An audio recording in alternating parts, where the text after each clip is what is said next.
ప్రస్తావించారు. డెవలప్మెంట్ కి సంబంధించి కూటమి ప్రభుత్వం ఎన్నికల్లో ఇచ్చిన హామీలకు సంబంధించి బడ్జెట్ లో పొందుపరిచిన కేటాయింపులు, ఈ 3 అంశాలు జగన్ గారు ప్రస్తావించారు. దీంట్లో నాకు కూటమి ప్రభుత్వం స్వయంకృత అపరాధాలు, అర్థం పర్థం లేని విమర్శలు ప్రత్యర్థి మీద చేస్తే తిరిగి తమకి ఎంత కొడుతుందో అనే దానికి ఒక ఉదాహరణ అప్పులకు సంబంధించి పయ్యావుల కేశవ్ గారు ప్రవేశపెట్టిన బడ్జెట్ లెక్కల ప్రకారం, జగన్ గారు ప్రవేశపెట్టిన బడ్జెట్ కాదు, పయ్యావుల కేశవ్ గారు ప్రవేశపెట్టిన బడ్జెట్ లెక్కల ప్రకారం చంద్రబాబు నాయుడు గారు 14 నుంచి 19 వరకు చేసిన అప్పు 2.5 లక్షల కోట్లు దాదాపు. ఉమ్మడి ఆంధ్రప్రదేశ్ నుంచి దాదాపు 1.5 crores మనకు వారసత్వంగా వచ్చింది. జగన్మోహన్ రెడ్డి గారు చేసిన అప్పు 3.5 crores. ఈ 20 నెలల కాలంలో దాదాపు 3.5 crores కూటమి ప్రభుత్వం చేసింది. ఈ లెక్కల ప్రకారం చంద్రబాబు నాయుడు గారి ఖాతాలో దాదాపు 5.5 నుంచి 6 లక్షల కోట్ల రూపాయలు అప్పు చేరుతుంది. జగన్మోహన్ రెడ్డి గారి కాలంలో 3.5 crores అప్పు చేరుతుంది. ఇప్పుడు 6 లక్షల కోట్లు అప్పు చేసిన పార్టీ 3,50,000 కోట్లు అప్పు చేసిన ఆయన రాష్ట్రాన్ని అప్పులు మయం చేసేసినాడని విమర్శ చేయొచ్చా?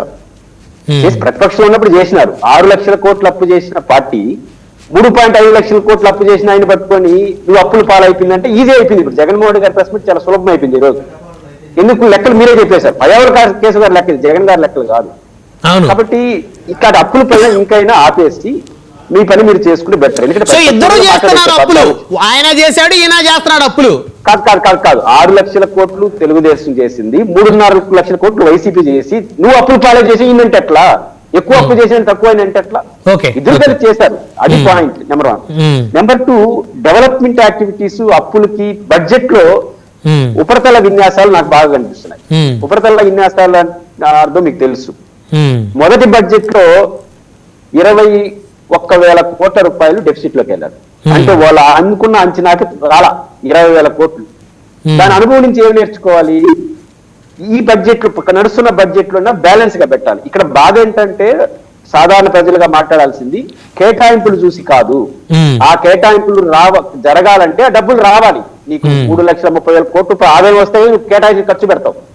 మొదటి సంవత్సరం 22,000 కోట్లు. ఈ సంవత్సరం ఆంధ్రప్రదేశ్ ప్రభుత్వం రివైజ్డ్ బడ్జెట్ లోనే 25,000 కోట్ల రూపాయలు డెఫిసిట్ వస్తుందని వాళ్ళే చెప్పుకున్నారు. ఇంకా ఎక్కువ వస్తుంది, 25,000 కోట్ల రూపాయలు. అంటే వాళ్ళు అంటే ఈ నడుస్తున్న బడ్జెట్ లో కేటాయించింది 25,000 కోట్లు ఖర్చు చేయరు, ఎందుకంటే రాదు ప్రభుత్వ లెక్కల ప్రకారం. ఉదాహరణకు 2.18 లక్షల కోట్ల రూపాయలు ప్రభుత్వానికి వివిధ రూపాయల ఆదాయం వస్తుందని కూటమి ప్రభుత్వం నడుస్తున్న బడ్జెట్ లో అంచనా వేసింది. కానీ డిసెంబర్ నాటికి మొదటి 9 నెలల కాలంలో 1.96 వస్తుందని అంచనా వేస్తున్నారు. దీంట్లో చూడండి తమాషా చూడండి, రాష్ట్రం అంతా మద్యం అయిపోయింది అంటున్నాం కదా.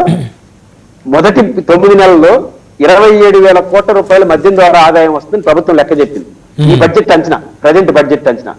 కానీ డిసెంబర్ నాటికి వచ్చింది ఎంతో తెలుసా? 13,000 కోట్లు. ఇంకెంత రావాలి? అందుకోవాలంటే 14,000 కోట్లు రావాలి ఇంకా దాదాపు. ఎట్టొస్తుంది అంటే నా పాయింట్ ఏంటంటే ప్రభుత్వం వేసే అంచనాలు మద్యంలో కూడా అందుకోలేకపోతాం.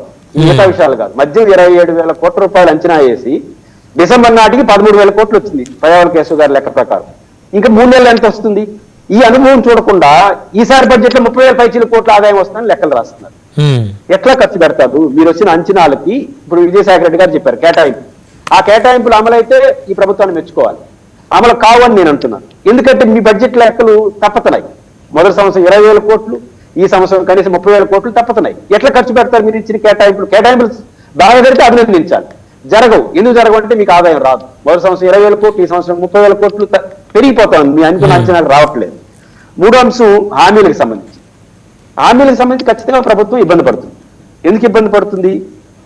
మన బడ్జెట్ రాబడి కన్నా ఎక్కువ హామీలు మీరు ఇచ్చారు. అంతకుమించి లాజిక్ ఏం లేదు. మోసాలు, సఫ్లు, ఫ్రాంక్లు అవన్నీ పక్కన పెట్టేస్తే మీరు ఇచ్చిన హామీల యొక్క విలువ 1,61,000 కోట్ల రూపాయలు. 27 హామీలు. నేను సూపర్ 6, సూపర్ 7 గురించి కాదు. టోటల్ 27 హామీలకు బడ్జెట్ అంచనా 1,61,000 కోట్లు. మనకుందా? డబ్బులు లేవు కదా. 2 మీరు ఇచ్చిన సూపర్ 6 లో 2 అయితే ఇప్పటివరకు అమలు చేయలేదు కదా. ఒకటి ఆడబిడ్డ నిధి అమలు చేయలేదు, నిరుద్యోగ భృతి అమలు చేయలేదు, బడ్జెట్ లో కేటాయింపులు లేదు.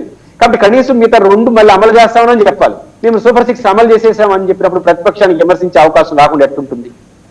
మీ సూపర్ 6 లోనే 2 క్లియర్ గా అమలు చేయలేరు కూడా. నా పాయింట్ ఆఫ్ వ్యూ చేయలేరు. ఎందుకు ఏం చేయలేరంటే ఆదాయం లేదు. మనం 1,00,000 కోట్లు 1,50,000 కోట్లు అప్పు చేస్తే కానీ బండి నడవని పరిస్థితులు రాష్ట్రం ఉంది. ఇట్లాంటి పరిస్థితులు నువ్వు ఇంత పెద్ద హామీలు ఎట్లా అమలు చేస్తావు? కాబట్టి బడ్జెట్ హామీల అమల్లో మనకున్న అవకాశాలకు మించి హామీలు ఇవ్వడం వల్ల ప్రభుత్వాన్ని విమర్శించే అవకాశం ప్రతిపక్షానికి మీరే ఇచ్చారు. అదనంగా ఇస్తున్న హామీలు ఏంటంటే, ఆ విధంగా ప్రతిపక్షానికి ఇస్తున్న ఆయుధాలు ఏంటంటే, మీరు ఎక్కువ అప్పులు చేసి మీ తర్వాత సగం అప్పులు చేసిన ఆయన మొత్తం అప్పులు నువ్వే బాధ్యులు అంటున్నారు. అప్పుడు ఈజీ అయిపోతుంది కదా ఆయన పని. కాబట్టి మానుకుంటే బెటరు. రెండోది, డబుల్ ఇంజిన్ సర్కార్ గురించి మాట్లాడుతుంది. దీని గురించి చాలా సీరియస్ గా మాట్లాడాలి. డబుల్ ఇంజిన్ సర్కార్ అంటున్నారు. డబుల్ ఇంజిన్ సర్కార్ అంటే ఏంటి శేఖర్ గారు, రెడ్డి నాయుడు గారు? కేంద్రంలో రాష్ట్రంలో ఒకే పార్టీ ఉంటే కేంద్రంలో ఒకటే సర్కార్ ఉంటే డబుల్ ఇంజిన్ సర్కార్ 4 రూపాయలు ఎక్కువ వస్తుంది. సాధారణ భాషలో ఆర్థిక విషయాలు మాట్లాడుతూ 4 రూపాయలు ఎక్కువ వస్తుంది. తమాషా ఏంటంటే, ఇప్పుడు నడుస్తున్న బడ్జెట్ లో కేంద్రం నుంచి రాష్ట్రానికి అదనంగా వచ్చేది గ్రాంట్ ఇన్ ఎయిడ్ మాత్రం. మీదంతా ట్యాక్స్ లన్నీ రూల్ ప్రకారం రావాల్సింది, ఎక్కువ ఇస్తే కొడతారు, చట్టం ఒప్పుకోదు. గ్రాంట్ ఇన్ ఎయిడ్ ఎక్కువ రావాలి. ఈ సంవత్సరం నడుస్తున్న బడ్జెట్ లో కూటమి ప్రభుత్వం కేంద్రాన్ని నుంచి గ్రాంట్స్ ఆశించింది 32,284 కోట్లు.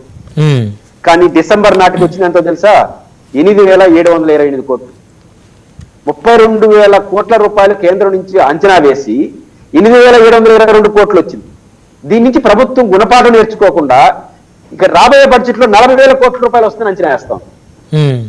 ఇన్బ్యాలెన్స్ కదా. అంటే నాకు పాయింట్, ఇన్బ్యాలెన్స్ ఒకటి, ఇంకా కేంద్రంలో బీజేపీతో పొత్తు పెట్టుకుని ఏం సాధించినట్టు? 32,000 కోట్ల రూపాయలు. అదే జగన్మోహన్ రెడ్డి గారు అధికారంలో ఉన్నప్పుడు లాస్ట్ ఫైనాన్స్ ఇయర్ లో 45,000 కోట్ల రూపాయలు అంచనా వేసి 45,000 కోట్ల రూపాయలు అంచనా వేసి వచ్చింది 34,000 కోట్లు. దాదాపు 80-90% రీచ్ అయ్యారు. మరి డబుల్ ఇంజిన్ సర్కార్ పెట్టుకుని మనం కేంద్రం నుంచి రాకపోతే ఇంకా డబుల్ ఇంజిన్ సర్కార్కి మీనింగ్ ఏముంది? కాబట్టి ఈ ప్రభుత్వం నెంబర్ 1, మీరు ఆచరణలో ఎంత డబ్బులు వస్తుందో అంతే కేటాయించండి. 2, అసంబద్ధమైన వాదనలు ప్రతిపక్షం మీద చేస్తే తిరిగి మీకే అంటుకుంటుంది. అందుకు అప్పులు ఒక ఉదాహరణ అనేది నాకు ఈ బడ్జెట్ జగన్మోహన్ రెడ్డి గారి ప్రసంగంలో నాకు అర్థం. ఓకే, ఈ ఇందాపూర్ డైరీ ఏంటి సార్? ఒకటి నాయుడు గారి పాయింట్ ఏంటంటే, ఇందాపూర్ డైరీ ఏంటంటే అనిమల్ ఫ్యాట్ అని ఒక నివేదిక వచ్చినప్పుడు జగన్ గారికి అంటగట్టారు కదా. ఆయన ముఖ్యమంత్రికి ఏ సంబంధం? పవన్ కళ్యాణ్ గారు ఎగ్జాక్ట్లీ సెన్స్ ఉండేవాడు ఎవడైనా ముఖ్యమంత్రి పోయి ఇట్లా కలపమని చెప్తారని నేనాడు చెప్పినని వివరణ ఇచ్చారు. మీకు గుర్తుంటే పవన్ కళ్యాణ్ గారు మొన్న మాట్లాడుతూ ఎగ్జాక్ట్లీ కరెక్ట్. కానీ జగన్ గారికి అంటగట్టేసినారు. ఫ్లెక్స్లన్నీ ఊరిపోతే వేస్తారు. ఇందాపూర్ జగన్ గారిది సుబ్బారెడ్డి గారు, భూమన కరుణాకర్ రెడ్డి గారి ఫోటోలు వేశారు. ఇక పాయింట్ ఏంటంటే నాయుడు గారు, ఇందాపూర్ డైరీకి హెరిటేజ్ కి వ్యాపార సంబంధాలు ఉంటాయి. నాట్ ఓన్లీ ఇందాపూర్, నందిని డైరీకి కూడా వ్యాపార సంబంధాలు ఉంటాయి. అనేటువంటి వాదన తెచ్చారు కదా వైసీపీ ఎమ్మెల్సీల మండలిలో. నేను కాదు, ఇందాపూర్ డైరీతో సంబంధాలు ఉన్నాయని హెరిటేజ్ చెప్పింది, దాంట్లో చర్చ లేదు. వైసీపీ